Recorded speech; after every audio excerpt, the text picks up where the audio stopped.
Well, I'm glad to see you all came back after last week. That's encouraging, so thank you. Tonight we're going to crack into chapter 6, and we're going to work our way through the first 4 of the 7 seals tonight. And that puts us up to about verse 8, I believe. And so the next week, Lord willing, we'll pick up at chapter 9 or verse 9, and we'll finish up chapter 6. And we may, depending on how much time we have, crack into chapter 7 and talk about the 144,000. But we'll see where we get to as far as that goes. But tonight, let's read. Again, this is Revelation chapter 6, beginning at verse 1. I'm going to read the first 8 verses. I watched as the Lamb opened the first of the 7 seals. Then I heard one of the 4 living creatures say in a voice like thunder, "Come." I looked, and there before me was a white horse. Its rider held a bow, and he was given a crown. And he rode out as a conqueror bent on conquest. When the Lamb opened the second seal, I heard the second living creature say, "Come." Then another horse came out, a fiery red one. Its rider was given power to take peace from the earth and to make men slay each other. To him was given a large sword. When the Lamb opened the third seal, I heard the third living creature say, "Come." I looked, and there before me was a black horse. Its rider was holding a pair of scales in his hand.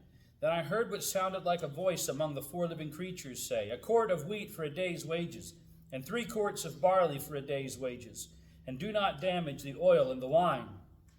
When the Lamb opened the 4th seal, I heard the voice of the 4th living creature say, "Come." I looked, and there before me was a pale horse. Its rider was named Death, and Hades was following close behind him. They were given power over a fourth of the earth to kill by sword, famine, and plague, and by the wild beasts of the earth. All right, we're going to stop there for this week. Okay. So let's talk about the 7 seals. Okay, and you guys remember when we talk about the 7 seals, these traditionally were how they would seal an envelope or seal a scroll. They did not have books as we have them today. Technically, this is considered a codex. So when you see book in the Bible, it's talking about a papyrus or a scroll. It's a different word than codex, which is the book you have here. And so in order to keep those things from unrolling, you would seal it, especially if you didn't want anyone opening that who wasn't authorized to open it. So you can imagine if you had something top secret, the king was writing a letter to someone, he would seal this with his seal, meaning if you broke that seal and you weren't the intended recipient, you were incurring the wrath of the king. When Jesus was buried in the tomb, they rolled the large stone over it and they sealed it with the seal of Pontius Pilate, right? Meaning if you break this seal and you're not authorized to, you're answerable to the punishment of Pontius Pilate. We do the same thing today. You see at crime scenes, right? The police, they will seal a door or they'll seal off a crime scene and they'll put a big sticker on it. It says police only. And if you break that seal and you're not authorized, it's punishable by law to open that seal.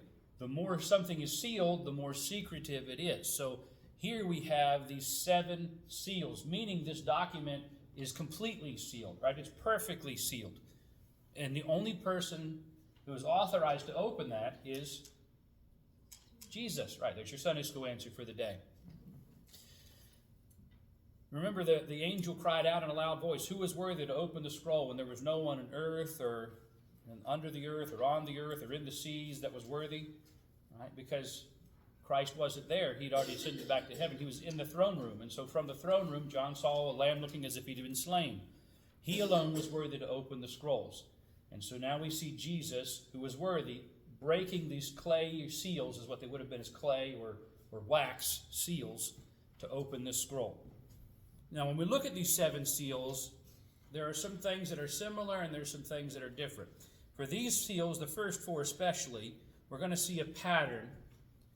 And you probably already picked up on that as I read them. The Lamb opens the seal. The living creature declares, "Come," right? He calls forth, and events take place. There's a rider that shows up, and stuff happens. Now, seals 1 through 4 deal with the natural order of history. Okay, these things happen. Seals 5 through 7, they're going to look a little different. It's kind of one reason we're going to talk about them separately. They're not like the first 4. They're very different. So we're going to look at those on their own. What is the effect of the seals? All right. Contextually, they provide the foundation for the 7 trumpets and the 7 bowls. Remember what we said last week. With these 7 seals, we're kind of just getting a little pinhole view. This is just kind of the opening scene, if you will. And according to some commentaries, again, if you want to look at these things as 3 consecutive events, the seals, the trumpets, and the bowls, you can. I think contextually in this style of literature, again, we're looking more at layers, kind of a repeat of the same event, but a bigger view of it, right? And then a repeat of the same event, but a bigger view of it. Think of it like the view from the mountain is different at the bottom as it is from the middle, as it is at the top, right? The higher up you are, the more clearly you see what's around you. So kind of think of it in that context. We're starting at the foundation, and over the course of the seals and the trumpets and the bowls, we're going to be climbing this mountain. And finally, at the end, we're going to get a clear picture of what lies ahead of us. And so this is what this does. These seals, they provide that foundation to move the narrative forward. And also, we need to look at these events are taking place both in heaven and on earth. Right? It starts at heaven, and he sends them out into the earth to do what needs to be done. So it's not just here or there, for these first 4 especially. It's a combined thing, which I think we can all agree heaven is a little closer than what we sometimes like to imagine. I think sometimes we think of heaven as this far-off place, far above the cosmos, far away, and hell is this far down. And I think there's really just a thin veil between us and there. just a very thin veil. And so, like on Sunday mornings, what we do on Sunday mornings, we worship, we sing praises, we pray, we have a message, we study God's Word, we hear the voice of God, right? That's just a precursor to what's happening in heaven all the time. There's praises going on. People are worshiping and singing songs and praising God, and the prayers of the saints are present. We talked about that in the last chapter, as sweet incense before the Lord. And then the word of the Lord is present, right? He speaks, and his people obey. They hear. His commands are given out. So what we do here is just a kind of a reflection. I think Paul said it best in 1 Corinthians 13. We see now dimly as if in a mirror, right? Just in their mirrors were just like polished metal. It wasn't like the good mirrors we have today. We have, no, you're good. I was trying to open Bible Gateway. Same thing happened to my wife's phone, pop-ups. It's on silent. Yeah. No, the same thing happened to my wife's phone with the pop-ups. There's no worry. You're all right. Although you might want to have someone look at that because it might mean you have a virus. She had a virus on her phone, and that's why things were popping up. But I saw today there's a specific type of mirror, and I forget the name of it, but it reflects 99.5% of all visible light. In fact, if you were to hold it up to where it would reflect the wall, it would almost become invisible, reflecting the wall. The mirrors we see, like the ones in the bathroom or the ones you have at home, they only reflect about 65% of light. That's why everything looks gray. It looks a little more dim in the mirror than it does in real life. Well, even back then, you think in Roman times, their mirror was literally just a piece of polished copper or polished bronze. And so it was very dim for them. That reflection was very low reflection rate. And so when Paul says we see dimly now as if in a mirror, I don't have a full understanding. I can kind of get the outside picture, but I can't tell if each and every hair is in place. Now, when I go to my in-laws, my father-in-law has one of those magnifiers on the mirror. I thought I was doing good after I shaved. I looked at that thing, whoa, man, am I ugly. I don't like that thing. I'll cover it up with a towel. There's a scary man in that one, right? What we see here is just a dim reflection of what is over there, right? When we talk about being alive, we don't really know what living is because we're trapped in death. Those who are free of death forever, who are on the other side of the veil, they know what life is. They have eternal life. I mean, you and I have that. We just haven't fully experienced it yet. They have, right? So they don't have that veil of death hanging over them anymore. And so this seals, these are kind of like that reflection of things that are happening there and here. And again, John is doing his best to write all this down and portray these things, but he's got a limited vocabulary with which to do it. So let's keep on here. Let's talk about the four horsemen now. Again, we're kind of getting the overview, and then we'll get into the specifics. So we talk about the four horsemen here. Let's talk about the horses and the riders. Now, if we go back to Zechariah, this is where the first time we see this idea of horses and riders coming into play. And I think I have provided that for you. No, I have that here. You can look it up. I couldn't type it all out. I want to read this to you. This is from the book of Zechariah. This is chapter 1. I'm going to read an excerpt of these. I'm not going to read the full passage because we're on limited time here. This is Zechariah 1. This is verse 8. During the night I had a vision, and there before me was a man mounted on a red horse. He was standing among the myrtle trees in a ravine. Behind him were red, brown, and white horses. I asked, "What are these, my Lord?" The angel who was talking with me answered, "I will show you what they are." Then the man standing among the myrtle trees explained, "They are the ones the Lord has sent to go throughout the earth." And they reported to the angel of the Lord who was standing among the myrtle trees, "We have gone throughout the earth and found the whole world at rest and in peace." And I'm going to skip ahead here to chapter 6. I'm going to begin at verse 1 through 8. I looked up again, and there before me were 4 chariots coming out from between 2 mountains, mountains of bronze. The first chariot had red horses, the second black, the third white, and the fourth dappled, all of them powerful. I asked the angel who was speaking to me, "What are these, my Lord?" The angel answered me, "These are the 4 spirits of heaven going out from standing in the presence of the Lord of the whole world. The one with the black horses is going toward the north country, the one with the white horses toward the west, the one with the dappled horses toward the south." When the powerful horses went out, they were straining to go through the earth. And he said, "Go throughout the earth." So they went throughout the earth. And then he called to me, "Look, those going toward the north country have given my spirit rest in the land of the north." So the idea of horses and the different colored horses was not something new to the first century Jewish population, the Christian population, who relied very heavily on the Old Testament texts. Right? They were very familiar with the words of the prophets. And so what John is seeing now is not something new. He's seeing what Zechariah already saw. Kind of we already talked about the same thing John described when he saw the Lord. It was the same thing that Ezekiel described and Isaiah described and Daniel described. Now he's seeing these horses. And it's interesting in Zechariah that they're sent out from before God into the world. Right? Where is John? He's in the throne room of heaven. And he hears the 4 creatures calling out. And what does he see? He sees a horseman there in their midst. And he's kind of surprised, right? There's an exclamation point. There's not a lot of exclamation points in the Bible, but John is surprised by this. Wow! There's a horseman. He's surprised. And these horsemen are sent from the throne room out into the world. And they have different colors. And each of these different colors has a different meaning. At least here in Revelation, not as much necessarily in Zechariah, but here in Revelation we're told that they have a different meaning. And they have a different role to play in this grand scheme of history. Okay? So the white one equals conquest. And we'll talk a little bit more about these as we get in there. The red one represents bloodshed. The black one represents famine. And the pale horse represents death. Now, if you're like me and you hear the 4 horsemen, the first thing that pops into mind is these guys. Anybody remember the 4 horsemen? Any wrestling fans in here? You know? You guys remember Ric Flair? Woo! Okay. This is not the 4 horsemen we're talking about today. Okay, we're going to move on beyond these guys. Oh, those were the days back when wrestling was real, right? We don't have to discuss that anymore. Okay. So let's talk about the first seal here. Let's read this again. And again, these are very short, 2 verses apiece. Again, a little snippet. I watched as the Lamb opened the first of the 7 seals. Then I heard one of the 4 living creatures say in a voice like thunder, "Come!"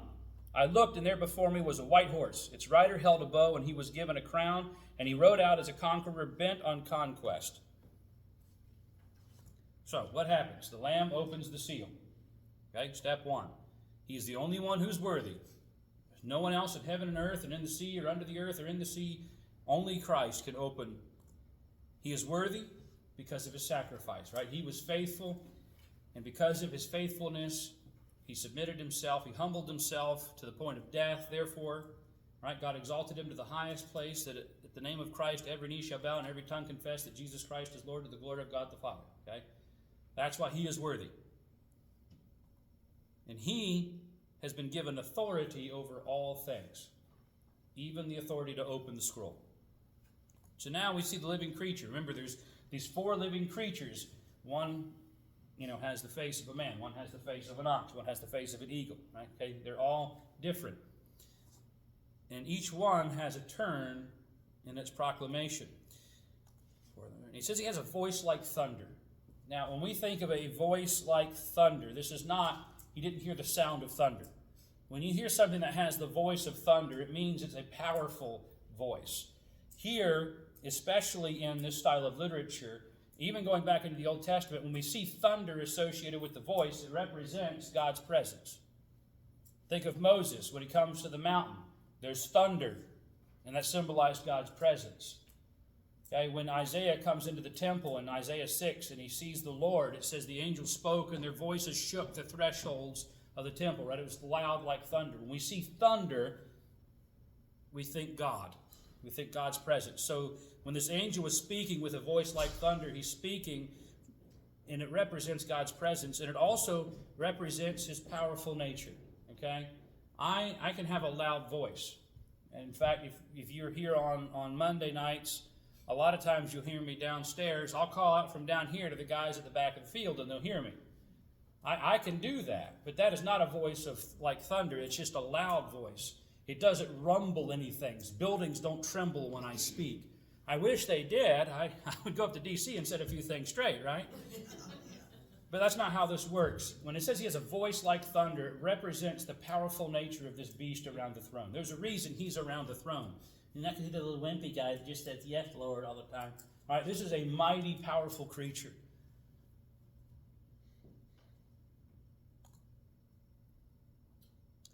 And then we see the white horse and its rider. Now, as in a lot of things with Revelation, there are 2 schools of thought with this. Some people see the white horse and the rider on the white horse, and they see Jesus right away. And they see that because I think it's chapter 19. We see the rider coming on the white horse, and he's dappled in blood, and conquering. He's the King of Kings and Lord of Lords. I don't think this is the same guy because Jesus is opening the scrolls. To me, John does his best to make sense of things, and it wouldn't make sense if Jesus opens the scroll and then he's over here on a horse. He's kind of, I don't know. Just for me, I think it makes more sense also following the scheme of things that we have the other horsemen. It's probably, at least in my mind, not Jesus. One of my commentaries says this is an attractive idea, but it's more attractive than it is accurate. And I think we need to be careful jumping into things just because it sounds good. Our legacy news media is in a lot of trouble right now because they said a lot of things that sounded good to the itching ears, but it actually weren't all that factual, right? There's a reason why a lot of things are in trouble these days. They sound good. People surround themselves with people who say things to soothe their itching ears, but there's no truth in it. It tickles the ear, yeah. So let's not just settle for something. Oh, it's Jesus because it's white. Must be Jesus. I think we need to look a little more closely. Remember, Zechariah called these things spirits. He says these are the spirits sent out from before God. Now, Jesus, we know, is flesh and blood, right? He showed the disciples. Bobby talked about this last week. Jesus, when he was there, he's like, touch my hands, touch my side, let me eat fish, right? Because ghosts don't eat fish. I'm flesh and blood. When Jesus is described in heaven, he's described as one having the appearance of a man, right? He has a head and hands and feet. He's wearing clothes and a robe. So I don't think this would necessarily be Jesus because Jesus is not a spirit. There is the Holy Spirit, but he is not Jesus. And so, I think, keeping in line with the text, that the white horse and its rider represents conquest.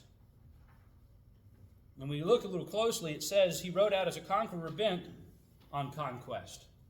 This is what he was going to do. I think we can see invader here. Think of Daniel's warning. right? Daniel talks about those kings coming from the north and from the south, and they're going to war. There is a physical invader that's coming, right? But also, again, we look at everything with dual vision here, okay?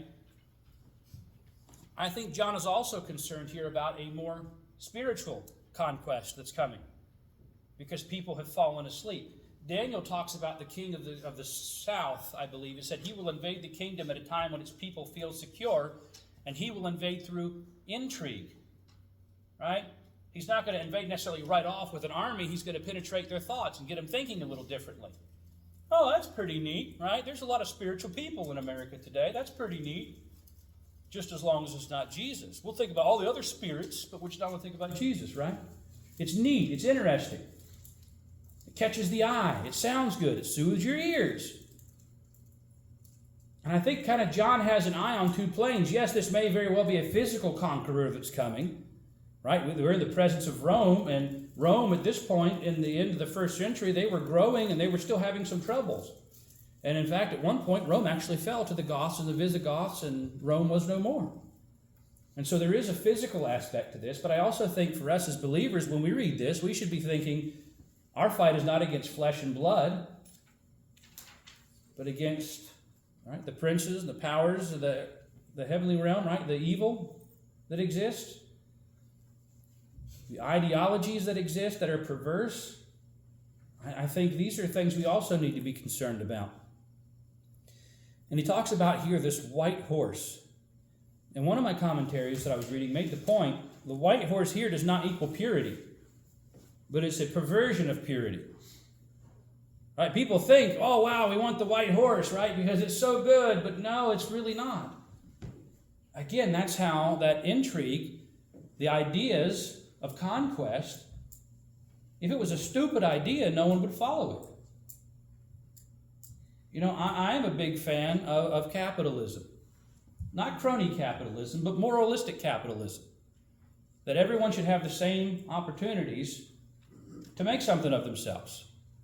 I don't believe in socialism. I believe that socialism is an idea that runs contrary to Scripture, where I have to take from everyone else to make sure that everyone is equal. The problem with that is no one is ever equal, except for in poverty. Because the wealthy, rich, they always get richer, right? And the poor get poorer, and it all averages out. But this idea of socialism, it really does sound good on paper. Hey, everyone's going to be the same. Everyone will contribute their own share. It really does sound good. It's kind of like Wile E. Coyote ordering a rocket from Acme. Okay? It sounds really good on paper. I'm going to catch that Roadrunner. But in practice, communism has resulted in the deaths of more people in the last century than the other centuries combined. Communism. The idea of one man, Karl Marx. That's an idea. Karl Marx himself never picked up a sword. And yet he's responsible for the deaths of millions. Why? Because it sounds good. And their guard was down. And if I can get something for free instead of having to work for it, why would I work for it, right? There's two ways to make a slave. Pay someone nothing or give them everything. Either way, you've got a slave. It's a dangerous idea. And that's just one of many ideas we could use here. I don't want to just pick on communism, as stupid as that is. It really does look good on paper. Okay? There's a lot of things that sound good, wow, this would be the thing that could save us. Jesus warned us. He said, watch out for those that will come claiming I am the Christ, and they will lead many people astray. But you be on guard. Right? We're warned. See to it that no one takes you captive through hollow philosophies. When Paul talks about this sacrifice, he talks about presenting our minds to be transformed.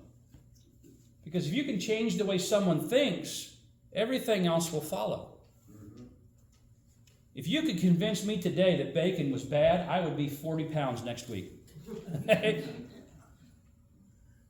Right? But you can't, because I've already made up my mind. But if you could change that idea, go back to George Orwell, 1984, 2 plus 2 equals 5. Everyone knows 2 plus 2 doesn't equal 5, but if we can change that idea in your mind, something that small, then the rest of it's just child's play. If we can change that fact in your mind, everything else falls into place. When we can separate you from the truth, we've conquered you. And so again, I think this first horse in the rider, I think it wants to look good. Wow, that's amazing. Look at the white horse. It's fantastic. But he's already set on conquest.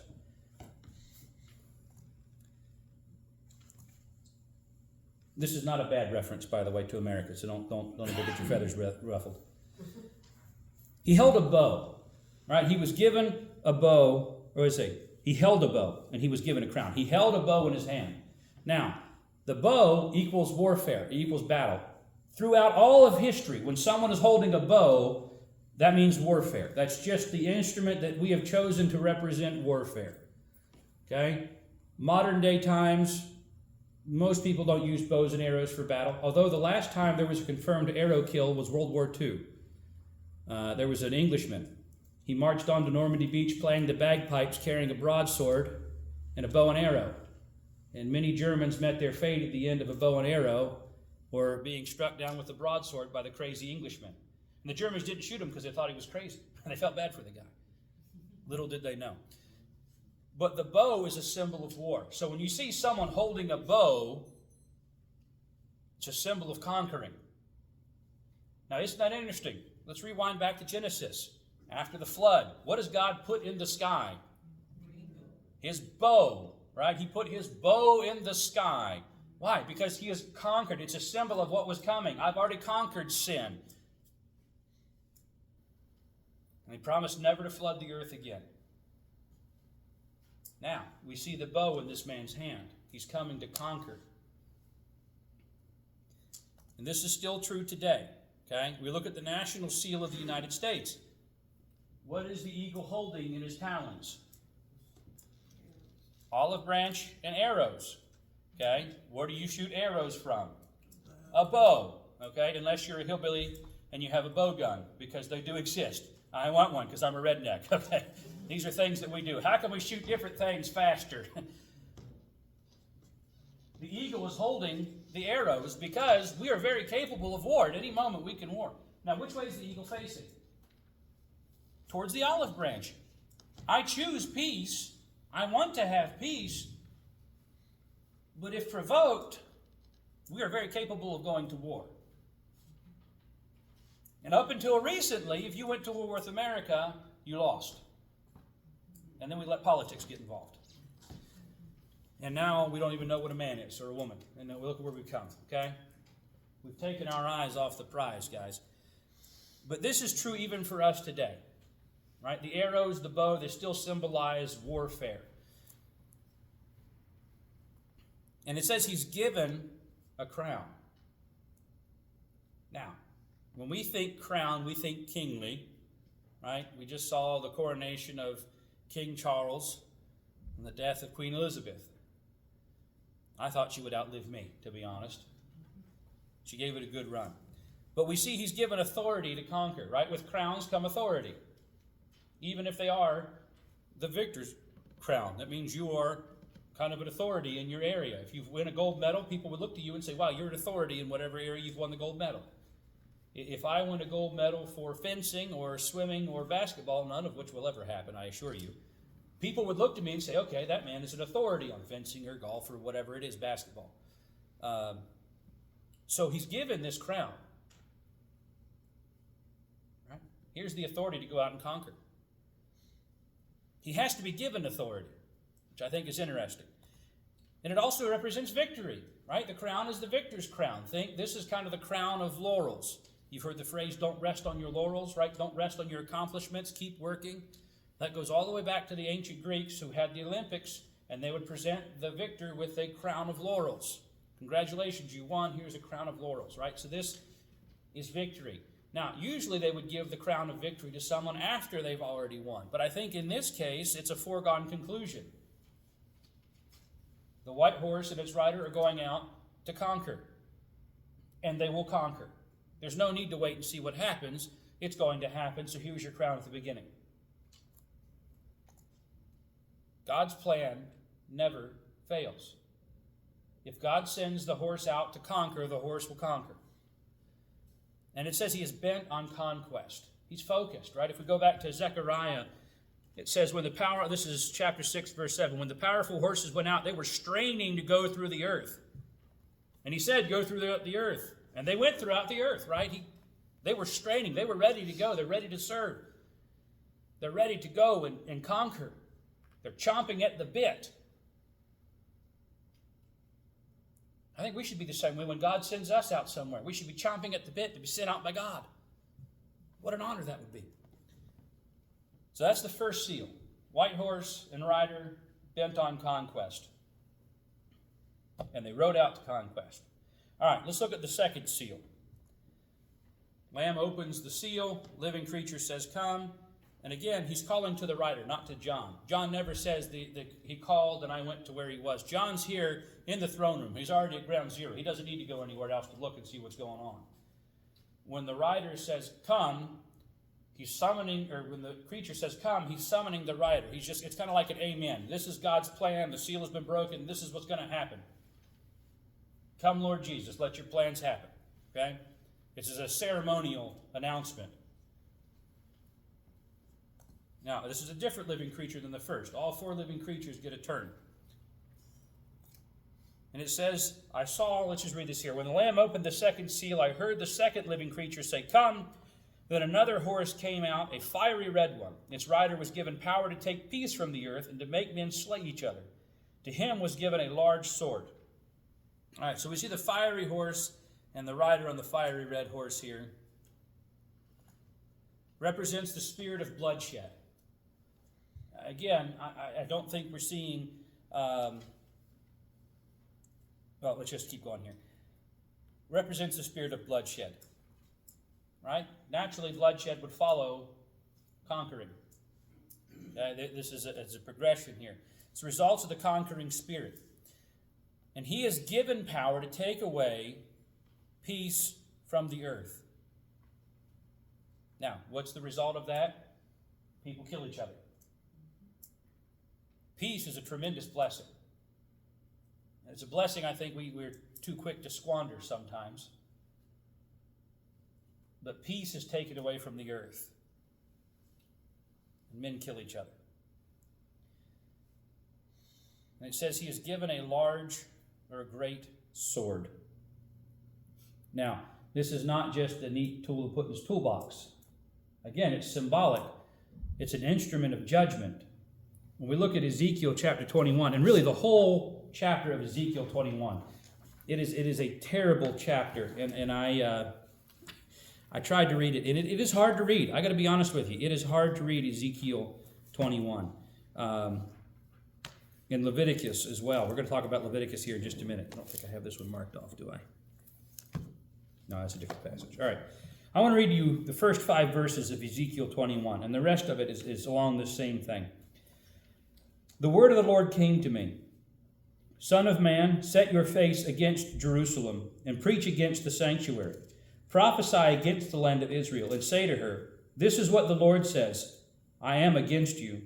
I will draw my sword from its sheath and cut off from you both the righteous and the wicked. Because I am going to cut off the righteous and the wicked, my sword will be unsheathed against everyone from south to north. Then all people will know that I, the Lord, have drawn my sword from its sheath. It will not return again. And he goes on and on and on, talking about the sword. The sword is the sword of judgment. In this case, in Ezekiel specifically, it was Babylon. The people had sinned against God. As a result of that, God was using Babylon as a sword of judgment to come in and leave Israel abandoned. All right, the city sat empty. It was a wasteland. And so when we talk about this fiery red horse and the rider getting a sword, this is not a good thing. People in the first century reading this were going, ooh, this is not good. We in trouble. Okay, in other words, to put it in Southernese, y'all fixing to get a whooping. Okay, he don't hand him the paddle. When you saw your dad coming with the belt, okay, or the wooden spoon in your mama's hand, you knew you were in trouble. That was an instrument of punishment. And so when we see he's given the sword, he's given the authority to do this. Here it is. Go and do what I've sent you out to do. This is not one of those warm, fuzzy feelings. No one has this life verse printed on their Hobby Lobby signs. But we see this horse here, the bloodshed that comes from warfare. We'll talk about this just a little bit more at the end. We'll sum everything up. So let's look at the third seal. I'm going to read this here. When the Lamb opened the third seal, I heard the third living creature say, "Come." I looked, and there before me was a black horse. Its rider was holding a pair of scales in his hand. Then I heard what sounded like a voice among the four living creatures saying, "A quart of wheat for a day's wages, and 3 quarts of barley for a day's wages, and do not damage the oil and the wine." Okay. Lamb opens the seal. Third living creature says, "Come." Different creature than the first two, right? This is the third one. And then we see the black horse and its rider. This represents the spirit of famine. Famine is not something that's fun. It's not something that's great. But naturally, famine follows war, conquest, and bloodshed. Right? There's usually famine. Why? Because there aren't enough people to work the fields to produce the food that's needed to feed people. And the people who are left behind are usually pretty broken, and some of them are unable to do it, mentally and physically. They're broken people. And so famine follows behind war and bloodshed. And he's given a pair of scales. Now, when we see scales, we think in this context, I think the scales of justice, right? That's kind of what we see. We see the lady justice or liberty. She's blindfolded and she's holding the scales, right? Representing if you were innocent, they would put a white pebble. If you were guilty, they'd put a black pebble. At the end, whoever had more pebbles, you were either innocent or guilty. Okay, this pair of scales is used for weighing food. Think like the scales you see at Food Lion or at Harris Teeter if you're wealthy enough to shop there. Upper crusters. Okay. So this right here is used for weighing food. And then there's a voice that comes. John doesn't identify the voice. It comes from, I want to read this correctly, among the four living creatures. So the source of the voice is not identified, but it comes from among the living creatures. And we would probably say it came from the throne. But John doesn't specifically say that. That's just conjecture. And the voice says, "A quart of wheat for a day's wages, and 3 quarts of barley for a day's wages, and do not damage the oil and the wine." Now, for us, go to Walmart, we buy a loaf of bread, that lasts us all week, right? We buy it by the loaf. But here, they're selling it by weight. Everyone gets a little bit. And the prices here, if you were first century reading this, you'd be like, oh my goodness, $5 for eggs? Whew, that's ridiculous. $4 for a loaf of Walmart bread? That's nuts, right? What they're seeing is inflation on necessities. Wheat and barley, these were things that people needed every day to eat, feed their families. If you can break the bread, or break people away from bread, and they don't have any bread, they will die. They can live without oil and wine, but they need bread, right? Jesus didn't say, "I am the oil of life." He said, "I am the bread of life. I'm that basic everyday necessity that keeps you going." And now the things that they need to make bread are an exorbitant price, a whole day for just a little bit of wheat and barley. Well, that partially comes with famine, right? When there's nothing, supply and demand, the prices go up. And we complain about this, but we would really be unhappy if there was an emergency and I went to the store to buy water, and one person bought all the water because it was $2 a bottle and they had, all the money. The inflated price, as hard as it is, helps to spread it out among more people, right? Because I can't afford to buy all the water for myself. Because if I could, I would. I'd make sure my family had water before everyone else, right? That's human nature. The high price means I spread it around and everybody gets some. It stinks, and I don't like it. It hurts, but it is what it is. Here they're seeing an inflation on the necessities at the point where people just can't afford it at all. Things have gotten so bad that they have to work a whole day to barely get a loaf of bread. After the First World War, Now, I don't expect any of you are old enough to remember this, but you've probably seen pictures of Germans taking the Deutschmarks and using them as wallpaper because the money it was printed on wasn't worth the paper, right? I mean, the money wasn't worth the paper it was printed on. The price had dropped so far, the money was worthless. They couldn't buy bread with it. They just used it for wallpaper or toilet paper or tissue paper, whatever, because it was worthless. Think of the same thing here. The economy has a collapse because of the war and everything else. Not the oil or wine. It's interesting here. Not the oil or wine. It's want versus need. And I think what we're seeing here is people have abandoned their responsibilities. One of the commentaries I have pointed out, men will always choose wine over work when given the opportunity. And it could be like in World War I, an entire generation was wiped out. There are villages in England, entire villages, in a matter of 30 seconds lost every man who lived in that village. Everyone gone like that. Who is left behind? There are entire villages in France that are uninhabitable now because they're still full of landmines and explosives from the First World War. 100 years later, right? Completely wiped out. People were so damaged by this, some people can't think. This is PTSD. They can't even work. They can't function, and so they just turn to the bottle, right? I want oil because it soothes me and makes me feel good, and I want the wine because it soothes me and makes me feel good. I don't care about the bread. I'll take wine over bread any day, right? But I think we're seeing a breakdown of society here. People just give up. There's a saying, bad times make hard men make good times make weak men make bad times. Right? This is a cycle. It's a circle. And I think what we're seeing here, more than just what John is saying, and again, this is just a little window. We're going to expand on these things later. But I think this is kind of the big picture. This is kind of that foundation. Let's move on to the fourth seal here. Again, the Lamb opens it up. The fourth living creature says, "Come." And we see the pale horse and its rider. This represents the spirit of death, which we are told in this case. And I love how John gives us some stuff sometimes, but not other times. Like sometimes he says, oh yeah, this represents death. Why couldn't you do it with the first three, John? Just this one represents death. Well, thanks. I don't know, maybe he was trying to keep up and write down, what was the first three? That's right, this one's death. Okay, we'll keep. But this one we're told is death. So let's read this. When the Lamb opened the fourth seal, I heard the voice of the fourth living creature say, "Come." I looked, and there before me was a pale horse. Its rider was named Death, and Hades was following close behind. They were given power over a fourth of the earth to kill by sword, famine, and plague, and by the wild beast of the earth.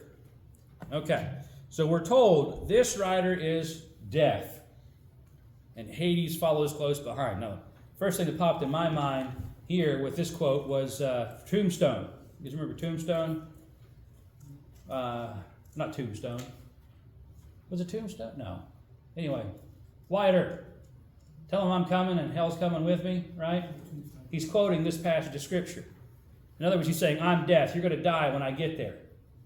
And hell is following close behind, or Hades is following close behind. Well, death follows war, bloodshed, and famine. There's going to be a lot of death. Boom, boom, boom, boom. Okay, that's why I said these things are within the natural order of things. This is A, B, C, D. We see these things happening. And Hades follows close behind. Now we talk about Hades here. This is hell or the grave, the place of the dead. Okay, there were two words that are used. One is Gehenna and the other is Sheol, the place of the dead, and hell, right? The dead, the second death. This here is talking about, this is the place of the dead. Okay, this is the grave that's coming. Death and the grave are coming right with it. They've come to collect. Right? As results of all the other three, here comes death and the grave. Now, for us as Christians, we look at this and go, okay, if we die, we die, right? Because to die is gain and to live is Christ. And if I die, well, that's okay. Because I know where I'm going if I die, and I'm okay with that. I'm ready to be in the presence of the Lord, especially here at tax season. Couldn't come at a better time, Lord. But I'm okay with death. But for those that aren't, this is terrible, right? It's the end of the world. It's really bad. And we see that he has given power over 1/4 of the earth to kill. Now, he's given here to kill by the sword, famine, and plague, and with the wild beast of the earth. Various means, man-made, natural disasters, animals, right? All of creation at this point has been turned upside down, and it's kind of dog eat dog, so to speak, right? Everything is just kind of nuts. It's chaos at this point. We've gone from order, right, armies and war and conquest, now just to death and hell. Everything has fallen apart. We see the downward spiral of humanity, the downward spiral of civilization, the downward spiral of morals, the downward spiral of creation. From order to chaos. Now, as an aside, from a scientific standpoint, this flies in the face of everything that evolution teaches that says it was chaotic and everything just happened to magically come together and make something that was you. Okay? Doesn't happen that way. What we see here is kind of what we're seeing in our nation, right? A once strong nation built on godly principles has spiraled because we've let it spiral and we've gotten lazy and apathetic and we've let it go, and it didn't get better, right? Our nation, I think we could say now, is far worse than what it was 30, 40, 50 years ago. Where's Reagan? Can we get another Reagan? Can we bring him back to run for president again, right? We have let things go. The same thing is true in history here with these 4 seals. They go from bad to worse. We look at human history, things go from bad to worse before they always get better. It takes pushing humanity to its breaking point before someone finally wakes up and says, we need to make a change. And those who have been saying that for years are like, yeah. But it wasn't convenient to listen until you have no other options. And I think we see humanity here being pushed to its breaking point. Now, again, I'm a Gen X, millennial, I'm a zennial, is what they call me, right? I can only communicate in movie quotes. So when I think Pale Horse Rider, I think of this guy. Okay? Again, this is not the Pale Horse Rider. It looks nothing like this. And I say this in jest, but also partially, I've said this before, take off our cultural glasses. When you read Revelation, don't read it as an American, read it as a Christian. Because as an American, I have a tendency to try to read in things about America that aren't there. And as much as I love America, it's not in Revelation. Okay? He never says, and America did this and that. It's just not present there. So we need to take a step back from our culture and look at theirs. So let's kind of sum up the first 4 seals here. They build upon one another. War leads to bloodshed. Bloodshed leads to famine and inflation. Right? Famine leads to death. We see a progression. They are very vague. I have given you more information than what John did. And again, a lot of this is conjecture on my part. John wrote 2 verses or 3 verses, 2 verses apiece for each of these 4 seals. It was just like a little blip. Lamb spoke, creature spoke, or lamb opened the seal, creature spoke, rider showed up, he was given a thing and sent out. That's it. That's all you get for the 4 seals.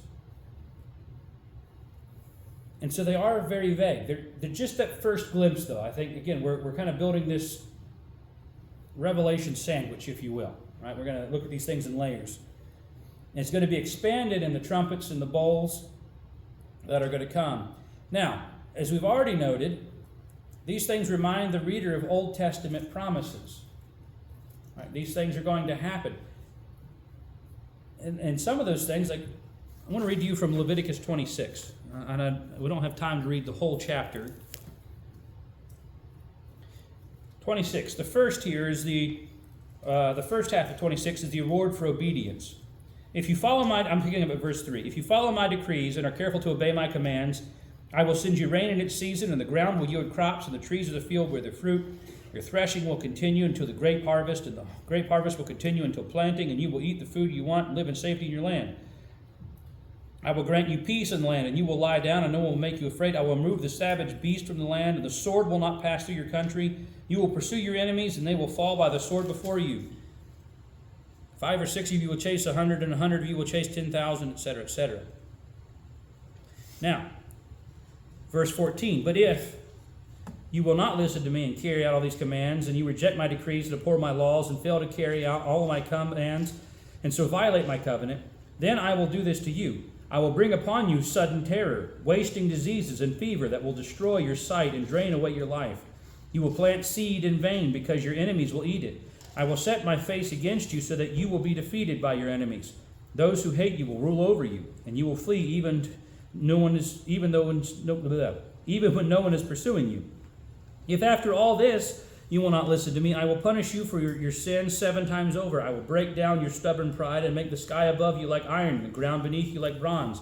Your strength will be spent in vain because your soil will not yield crops, nor will the trees of the land yield their fruit. If you remain hostile toward me and you refuse to listen to me, I will multiply your affliction 7 times over, as your sins deserve. I will send wild animals against you, and they will rob you of your children, destroy your cattle, and make you so few in number that your roads will be deserted. If in spite of these things you do not accept my correction but continue to be hostile toward me, I myself will be hostile toward you and will afflict you for your sins 7 times over. And I will bring the sword upon you to avenge the breaking of the covenant. When you withdraw into your cities, I will send a plague among you, and you will be given into enemy hands. When I cut off your supply of bread, 10 women will be able to bake your bread in one oven. And then they will dole out the bread by weight. You will eat, but you will not be satisfied. And on and on and on. Sounds a lot like what we just read about, what God said is going to happen when the seals are broken. I mean, it's almost a play-by-play. Why is that? It's amazing because God does not change. And then if we look at Ezekiel chapter 14, I'm going to begin here at verse 12.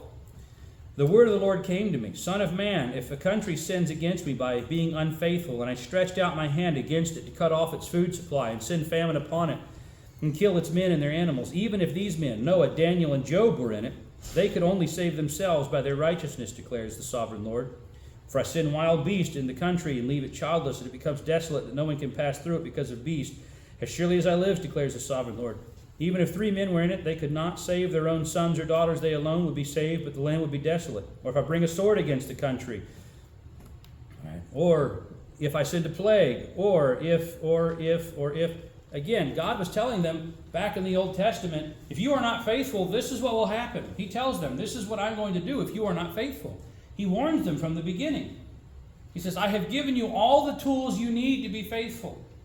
But if you willingly choose not to be faithful, then this is what will happen.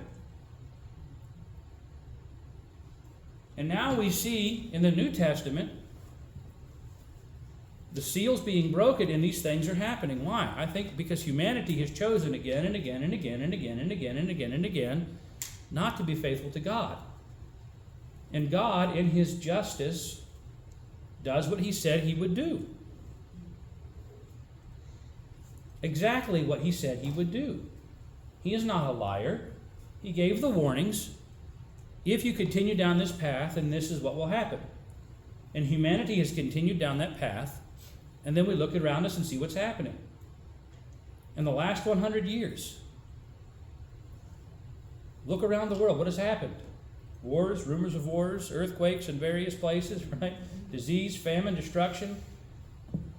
We've seen the breakdown of the family. We've seen the destruction of economies. We have seen we've seen that, we've seen this, we've seen that. And that's just not an American thing. That's all across the board. More nations have come and gone in the last 100 years than the centuries before them. We live in a time of upheaval. Why? We're reaping what we have sown. Now, the first 4 seals have dealt primarily with the earthly consequences of mankind's involvement. This is what we do, right? We reap what we sow. It shows the results of our disobedience to God and the perversity of human nature. If left unchecked, human perversity knows no bounds. I never thought I would hear the day when someone who was attracted to children was celebrated as a minor attracted person and paraded around and celebrated because they want to have indecent relationships with our children. And yet here we are. They're not pedophiles. They're minor attracted people, so we have to accept them. Okay? Human perversion knows no bounds if left unchecked. And we are reaping what we have sown. So what about the church? Okay, remember we talked last week about the rapture. Maybe the church has been raptured out. Maybe they haven't. From John's perspective, since he doesn't mention it, I'm going to assume that the church is still present. What about the church? I'm going to read to you Matthew chapter 5, beginning at verse 43. These are the words of Jesus. You have heard that it was said, love your neighbor and hate your enemy. But I tell you, love your enemies and pray for those who persecute you, that you may be children of your Father in heaven. He causes his sun to rise on the evil and the good, and sends rain on the righteous and the unrighteous. If you love those who love you, what reward will you get? Are not even the tax collectors doing that? And if you greet only your own people, what are you doing more than the others? Do not even the pagans do that? Be perfect, therefore, as your heavenly Father is perfect. I think if the church is present during this time, they're doing what the church does. They're following God's commands. They are serving faithfully despite the conditions around them. If we look at Daniel, right, the king of the south comes in and he's wooed a lot of people. A lot of righteous, good people have gotten in bed. They've lost their way. They've gotten in bed with the enemy. A lot of unsincere people joined the church for a while and then they left. But those who were wise, they resisted and they stood firm. Even though they were struck down by the sword and they were struck down by famine and their properties were seized and their families, they stood firm until the time of the end, because the end would still come at the appointed time.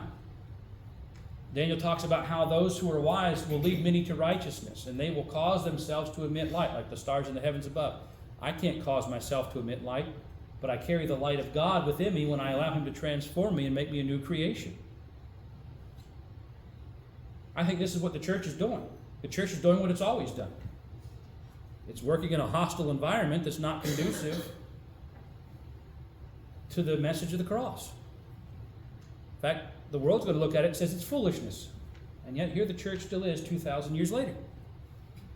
Because it is not foolishness to us who are being saved. It is life. And so the church is going to persevere, it's going to endure, it's going to overcome. Now, if I'm wrong and we're already in heaven, all the better. But, again, looking here at John, I think this is what the church is doing. It's still working, it's just behind the scenes. It's no longer, meeting in the city squares like it was at one time. It's meeting underground probably. And the church is saying, here we are. This is who we believed, and we're not ashamed of it. And we're loving people. And we're telling them about Jesus. That's what the church has always done. At least it should have always done. We've lost our way throughout history a couple times. But God's always been faithful. So moving forward, we're going to talk next week about the fifth and the sixth seals. We're going to address those specifically. And again, we're going to talk about the effects above, and we're going to talk about effects below. Okay, heaven, and earth. Now, seals 5 and 6, we've already said they look a little different than the first 4 seals. And they feel a little different, right? They smell a little different. There's a different kind of thing altogether. And they prepare us for the 7th seal. Again, what's the fate of the Christians? I think we're going to talk about that a little bit more. That's what one of my commentaries called it, was the fate of the Christians. And we talk about chapter 7. So if we're wondering what the church is doing, we're going to talk about that in chapter 7. We may touch on that next week. More than likely, we'll touch on that the week after. That was my heading into commentary there for chapter 7. We're going to talk about the 144,000 and the great multitude. And we're going to talk about the 7th seal in chapter 8. So that one's several weeks down the line. John kind of takes a break from the seals for a minute to talk about this other stuff with the church or the Christians, and then we're going to get to the 7th seal later. And that's our fire and transition, right? We're going to transition from the seals at that point into the trumpets. And then we'll start breaking down the trumpets. Okay? That is our lesson tonight. All right. Any questions, comments, concerns?